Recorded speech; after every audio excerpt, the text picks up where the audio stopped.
එල කිරි මචාලා මය උන් ටික සෙට් වෙන්නකෝ බලන්න. අද මං කියන්නේ යන්නේ පරංගි බය වෙලා කළු කුමාරයා කියලා නම දාපු අපේ සීතාවක රාජසිංහ රජුරෝ ගැන. මචල්ලා මේක නිකන් රජ කතාවක් නෙවෙයි. රියල්ම යුද ගින්දරක්. හිතපන් මචං. තවම අවුරුදු 11 දී යුද්ධ පිටියට බැස්ස මේ සිංහයා පස්සේ කාලේ සටන් කලාවේ ඉහළටම ගිය සුපිරිම වැඩක් වුණා. පොර පාවිච්චි කරපු ආයුධය දෙක්කොත් උඹලට පිස්සු හැදලා. ඒක තමයි මාරක තල 18 කඩුව. අඩු මේක නිකම්ම කඩුවක් නෙවෙයි.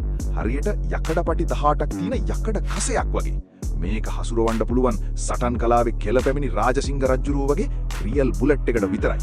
මම උන් ටිකේ රජුරෝ මේක හුළඟේ කරකවද්දි එන ඒ සූ සද්දෙට විතරක් පරංගින්ට හුජ්ජ ගියා කියපන්කෝ.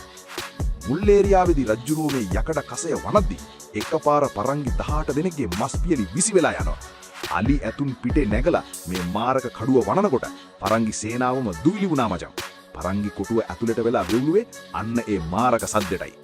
ඉතින් මචල්ලා අවුරුදු 11 දී බැහැලා මුල් ඒරියාව ලේවිල කරපු ඒ ගැම්ම අදටත් අපේ ලේවල තියෙනවා. රාජසිංහ රජුරෝ සහ ඒ තල 18 කඩුව කියන්නේ අපේ රටේ සදාකාලික අභිමානය. එහෙනම් මම යවුන් ටිකේ ජය වේවා. පීස්.